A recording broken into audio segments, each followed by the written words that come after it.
ನಮಸ್ಕಾರ ಸ್ನೇಹಿತರೆ.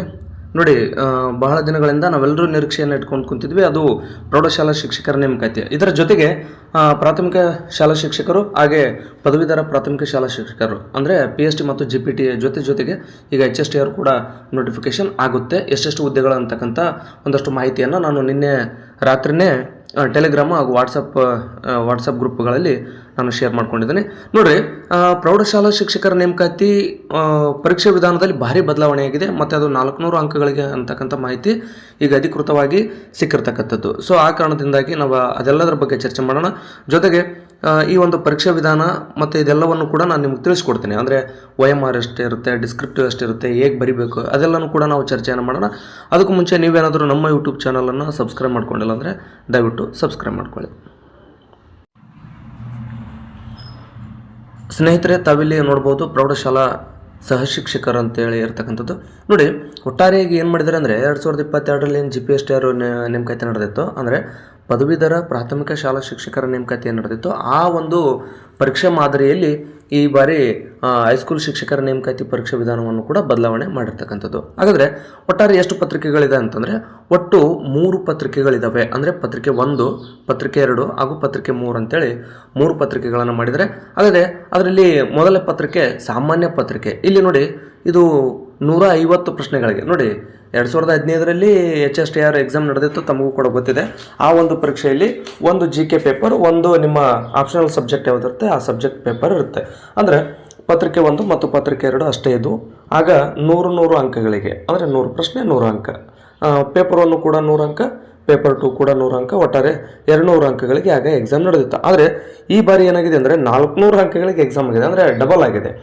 ಮತ್ತು ಆ ಬಾರಿ ಎಲ್ಲವೂ ಕೂಡ OMR ಮಾದರಿಯಲ್ಲಿದ್ದರೆ ಈ ಬಾರಿ 200 ರಿಟರ್ನ್ ಇದ್ದರೆ 200 MCQ ಆಧಾರಿತ ಇರತಕ್ಕಂಥದ್ದು. ಹಾಗಾದರೆ ನೋಡೋಣ ಮೊದಲ ಪತ್ರಿಕೆ ಏನೆಲ್ಲ ವಿಷಯವನ್ನು ಒಳಗೊಂಡಿದೆ ಅನ್ನೋದನ್ನು ನೋಡೋದಾದರೆ, ನೋಡಿ, ಮೊದಲಿಗೆ ಸಾಮಾನ್ಯ ಕನ್ನಡ, ಸಾಮಾನ್ಯ ಇಂಗ್ಲೀಷು, ಸಾಮಾನ್ಯ ಜ್ಞಾನ ಅಥವಾ ಪ್ರಚಲಿತ ವಿದ್ಯಮಾನಗಳು, ಶೈಕ್ಷಣಿಕ ಮನೋವಿಜ್ಞಾನ, ಮಾನಸಿಕ ಸಾಮರ್ಥ್ಯ, ಗಣಕಯಂತ್ರ ಸಾಕ್ಷರತೆ, ಮೌಲ್ಯ ಶಿಕ್ಷಣ ಮತ್ತು ಆರೋಗ್ಯ ಶಿಕ್ಷಣ. ನೋಡಿ, ಈ ಒಂದು ಸಿಲೆಬಸ್ ಸಂಪೂರ್ಣವಾಗಿ ಗೊತ್ತಾಗೋದಂಗೆ ಮತ್ತು ಇದನ್ನು ಹೆಂಗೆ ಓದಬೇಕು ಅಂದರೆ 2022ರ GPSTR ನೇಮಕಾತಿಯಲ್ಲಿ GK ಪೇಪರ್ ಇದೆ.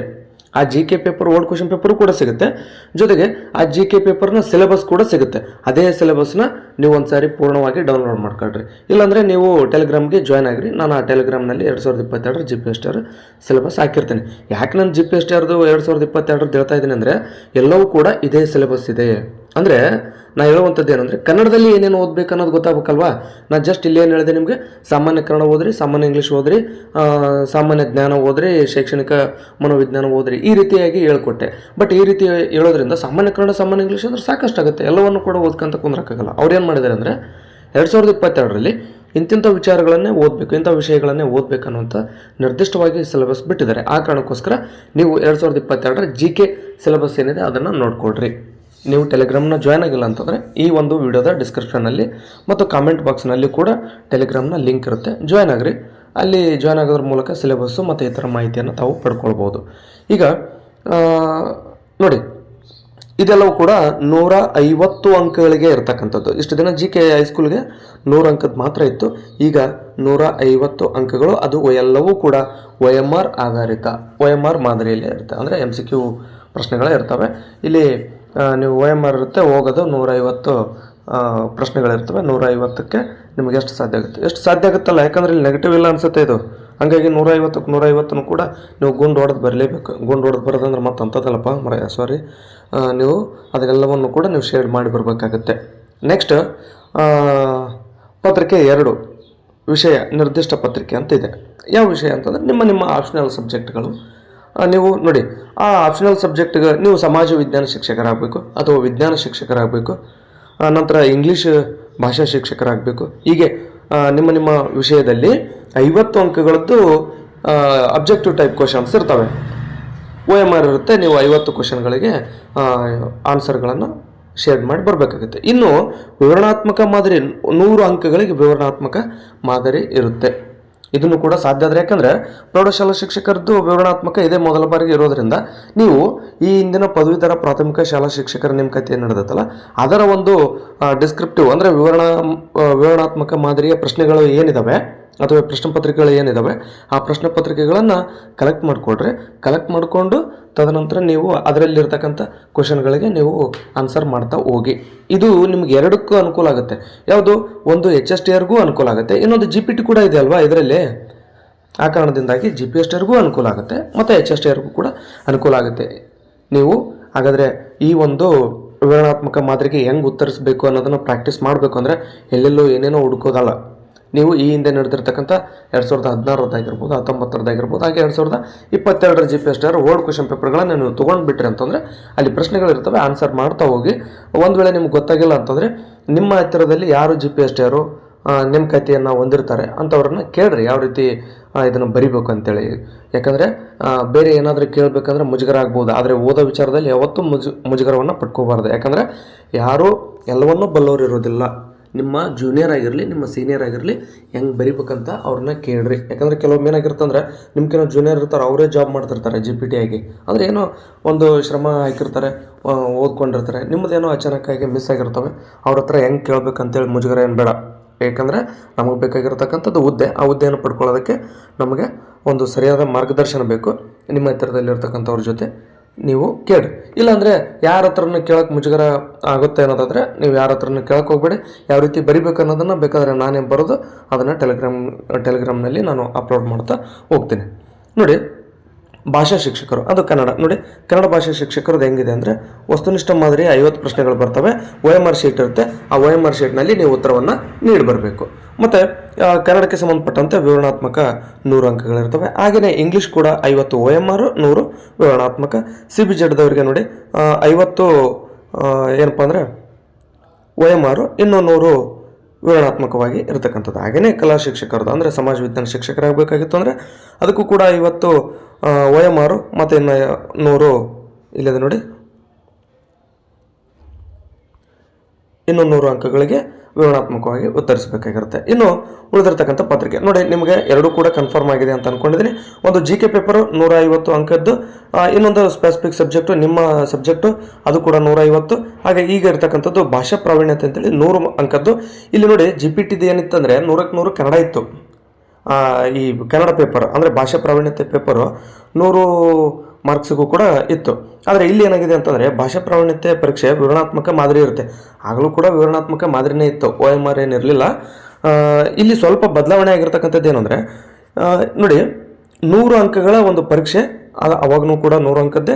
ಆದರೆ ಈ ಬಾರಿ ಏನಾಗಿದೆ ಅಂದರೆ ಕನ್ನಡ ಭಾಷೆ ಪ್ರಾವೀಣ್ಯತೆಗೆ 50 ಅಂಕಗಳು, ಇಂಗ್ಲೀಷ್ ಭಾಷೆ ಪ್ರಾವೀಣ್ಯತೆಗೆ 50 ಅಂಕಗಳು, ಈ ರೀತಿಯಾಗಿ ಮಾಡಿರ್ತಕ್ಕಂಥದ್ದು. ಹಾಗಾದರೆ ಕನ್ನಡ ಮತ್ತು ಇಂಗ್ಲೀಷ್ನಲ್ಲಿ ಏನೇನೆಲ್ಲ ನೀವು ಓದ್ಕೋಬೇಕಾಗುತ್ತೆ ಅಂದರೆ ಕನ್ನಡ ಮತ್ತು ಇಂಗ್ಲೀಷ್ನ ಭಾಷೆಯ ಬಳಕೆ, ಗ್ರಹಿಕೆ, ಶಬ್ದಕೋಶ ಮತ್ತು ಬರವಣಿಗೆಯ ಕೌಶಲ್ಯಗಳನ್ನು ಒಳಗೊಂಡಂತೆ ನಿಗದಿಪಡಿಸಿದ ಬೋಧನಾ ಮಾಧ್ಯಮದ ಮೂಲಕ ಬೋಧಿಸಲು ಅಭ್ಯರ್ಥಿಗೆ ಕನ್ನಡ ಮತ್ತು ಇಂಗ್ಲೀಷ್ ಭಾಷೆಯಲ್ಲಿರೋ ಪ್ರಾವೀಣ್ಯತೆಯನ್ನು ಮೌಲ್ಯಮಾಪನ ಮಾಡಬೇಕಿರ್ತದೆ.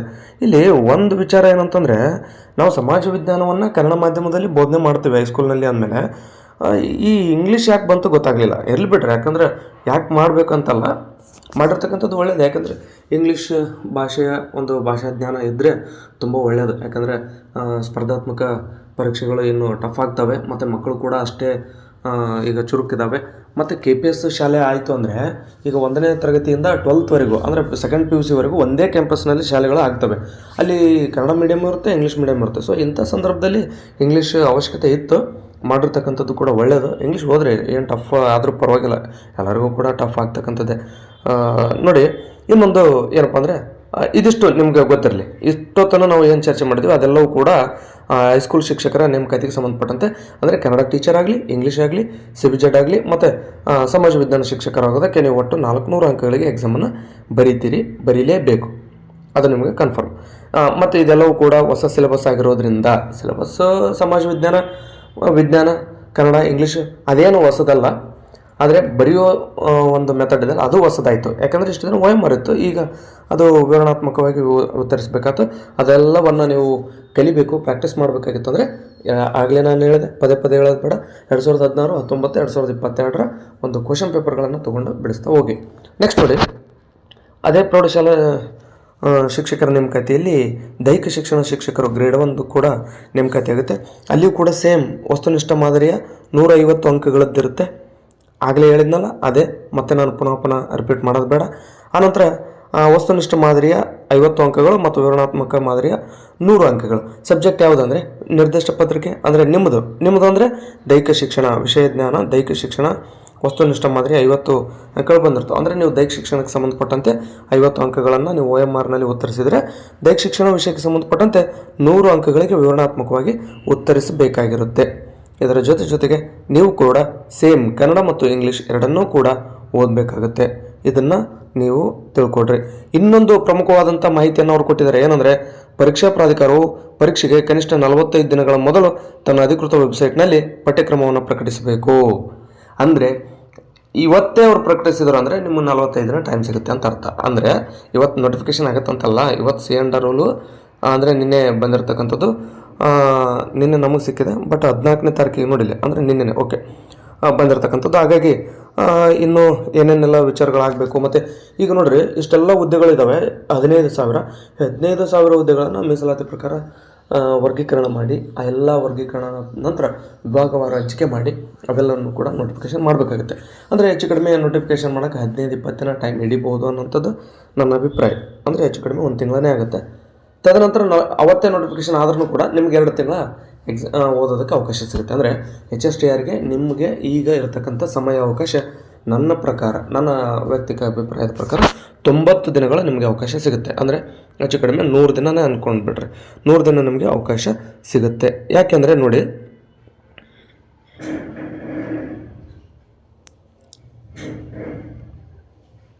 ಇಲ್ಲಿ ನೋಡ್ರಿ, ಯಾಕೆ ಅಂತ ಹೇಳಿದ್ದೀನಿ ಅಂದರೆ, ಈ ಒಂದು ರಾಜ್ಯಪತ್ರ ಅಧಿಸೂಚನೆ ಪ್ರಕಟ ಆಗಿದೆ ಅಲ್ವಾ, ನಿಮಗೇನಾದರೂ ಆಕ್ಷೇಪಣೆಗಳು ಇದ್ದರೆ, ಈ ಒಂದು ರಾಜ್ಯಪತ್ರಕ್ಕೆ ಸಂಬಂಧಪಟ್ಟಂತೆ ಏನಾದರೂ ಆಕ್ಷೇಪಣೆಗಳು ಇದ್ದಲ್ಲಿ ಪ್ರಕಟಗೊಂಡ ದಿನಾಂಕದಿಂದ 15 ದಿನಗಳ ನಂತರ 15 ದಿನಗಳ ಒಳಗೆ ನಿಮ್ಮ ಏನು ಒಂದಷ್ಟು ಆಕ್ಷೇಪಣೆಗಳಿರ್ತವೆ ಅವುಗಳನ್ನು ಸಲ್ಲಿಸಬೇಕು.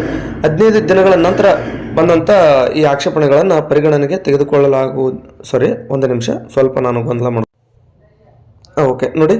ಏನಂದರೆ, ಈ ಮೂಲಕ ಪ್ರಕಟಿಸಿದ ಹಾಗೂ ಸದರಿ ಕರಡು ತಿದ್ದುಪಡಿ ನಿಯಮಗಳನ್ನು ಅವುಗಳು ಕರ್ನಾಟಕ ರಾಜ್ಯಪತ್ರದಲ್ಲಿ ಪ್ರಕಟಗೊಂಡ ದಿನಾಂಕದಿಂದ 15 ದಿನಗಳ ನಂತರ ಪರಿಗಣನೆಗೆ ತೆಗೆದುಕೊಳ್ಳಲಾಗುವುದೆಂದು ಈ ಮೂಲಕ ತಿಳಿಸಲಾಗಿದೆ. ಇದರಲ್ಲಿರ್ತಕ್ಕಂಥ ಎಲ್ಲ ವಿಚಾರಗಳು 15 ದಿನಗಳ ನಂತರ ಫೈನಲ್ ಆಗುತ್ತೆ. ಮತ್ತು ಏನಾದರೂ ನೀವು ಆಕ್ಷೇಪಣೆಗಳನ್ನು ಸಲ್ಲಿಸಬೇಕಾಗಿದ್ದರೆ ನಿಗದಿತ ಅವಧಿ ಒಳಗಡೆ ನೀವೇನು ಮಾಡಬೇಕು, ಸದರಿ ಕರಡು ತಿದ್ದುಪಡಿ ನಿಯಮಗಳ ಕುರಿತಂತೆ ಯಾವುದೇ ವ್ಯಕ್ತಿಯಿಂದ ನಿಗದಿತ ಅವಧಿಯೊಳಗೆ ಸ್ವೀಕೃತವಾಗುವ ಯಾವುದೇ ಆಕ್ಷೇಪಣೆ ಅಥವಾ ಸಲಹೆಗಳನ್ನು ರಾಜ್ಯ ಸರ್ಕಾರವು ಪರಿಗಣಿಸುವುದು ಅಂತೇಳಿ ಕೊಟ್ಟಿದ್ದಾರೆ. ಹಾಗಾಗಿ ನೀವೇನಾದರೂ ಆಕ್ಷೇಪಣೆಗಳನ್ನು ಸಲ್ಲಿಸಬೇಕಾಗಿತ್ತು ಅಂದರೆ ಆಕ್ಷೇಪಣೆ ಮತ್ತು ಸಲಹೆಗಳನ್ನು ಸರ್ಕಾರದ ಅಪರ ಮುಖ್ಯ ಕಾರ್ಯದರ್ಶಿ, ಶಾಲಾ ಶಿಕ್ಷಣ ಇಲಾಖೆ, ಅಂದರೆ ಶಾಲಾ ಶಿಕ್ಷಣ ಮತ್ತು ಸಾಕ್ಷರತೆ ಇಲಾಖೆ, 6ನೇ ಮಹಡಿ, ಬಹುಮಹಡಿಗಳ ಕಟ್ಟಡ, ಡಾಕ್ಟರ್ BR ಅಂಬೇಡ್ಕರ್ ಅವರ ಬೀದಿ, ಬೆಂಗಳೂರು 560001 ಇವರ ವಿಳಾಸಕ್ಕೆ ನೀವು ಕಳಿಸ್ಬೇಕು ಆಕ್ಷೇಪಣೆಗಳು ಏನಾದರೂ ಇದ್ದರೆ ಅಂತೇಳಿ ಕೊಟ್ಟಿದ್ದಾರೆ. ಮತ್ತು ಆಕ್ಷೇಪಣೆಗಳನ್ನೆಲ್ಲ ಸಲ್ಲಿಸ್ಕೊಂಡು ಆನಂತರ ಆಕ್ಷೇಪಣೆಗಳಿಗೆ ಅವರೆಲ್ಲ ಏನಾದರೂ ತಿದ್ದುಪಡಿ ಇದ್ದರೆ ತಿದ್ದುಪಡಿ ಮಾಡ್ಕೊಂಡು, ಅಥವಾ ಆಕ್ಷೇಪಣೆಗಳೇನಾದರೂ ಸರಿಯಾಗಿರಲಿಲ್ಲ ಅಂದರೆ ಅವ್ನು ಕೈಬಿಟ್ಟು ಒಟ್ಟಾರೆಯಾಗಿ ಎಲ್ಲ ಪ್ರೊಸೆಸ್ ಮುಗಿಬೇಕಂದ್ರೆ ಹೆಚ್ಚು ಕಡಿಮೆ 20-25 ದಿನ ಅಥವಾ 1 ತಿಂಗಳ ಟೈಮ್ ಹಿಡಿಯುತ್ತೆ. 1 ತಿಂಗಳ ನಂತರ ನೋಟಿಫಿಕೇಷನ್ ಆಯಿತು ಅಂದರೆ ನಿಮ್ಗೆ ಓದೋದಕ್ಕೆ 2 ತಿಂಗಳ ಅವಕಾಶ ಸಿಗುತ್ತೆ. ಹಾಗಾದರೆ ಅದರ ಅರ್ಥ ನಿಮಗೆ ಇನ್ನೂ 3 ತಿಂಗಳ ಕಾಲ ಎಕ್ಸಾಮ್ಗೆ ಇದೆ. ಆ ಕಾರಣದಿಂದಾಗಿ ಚೆನ್ನಾಗಿ ಓದ್ಕೊಡ್ರಿ.